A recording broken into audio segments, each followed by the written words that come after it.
All right, the nominations for gaming's biggest night are in, and there are some huge headlines.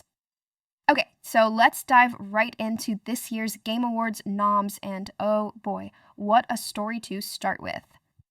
So yeah, it's basically the Oscars of gaming, the place to celebrate the year's best. But let's get to the main event. Who's actually up for the top prize? And here's your list. These are the 6 games battling it out for that coveted award. And this quote about Silksong, it perfectly sums up the unbelievable hype, you know? So you've got this real David versus Goliath race this year.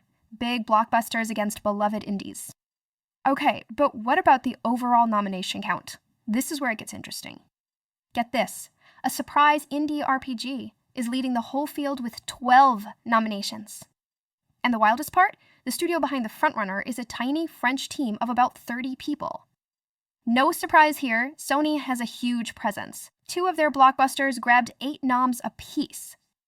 And hey, don't count out Xbox. They had a really strong showing, especially with Game Pass. In fact, 6 of their own first-party titles got nods in some major categories. Alright, let's get to the good stuff, the snubs and the surprises. Okay, biggest snub has to be Split Fiction. I mean, the studio won GOT before.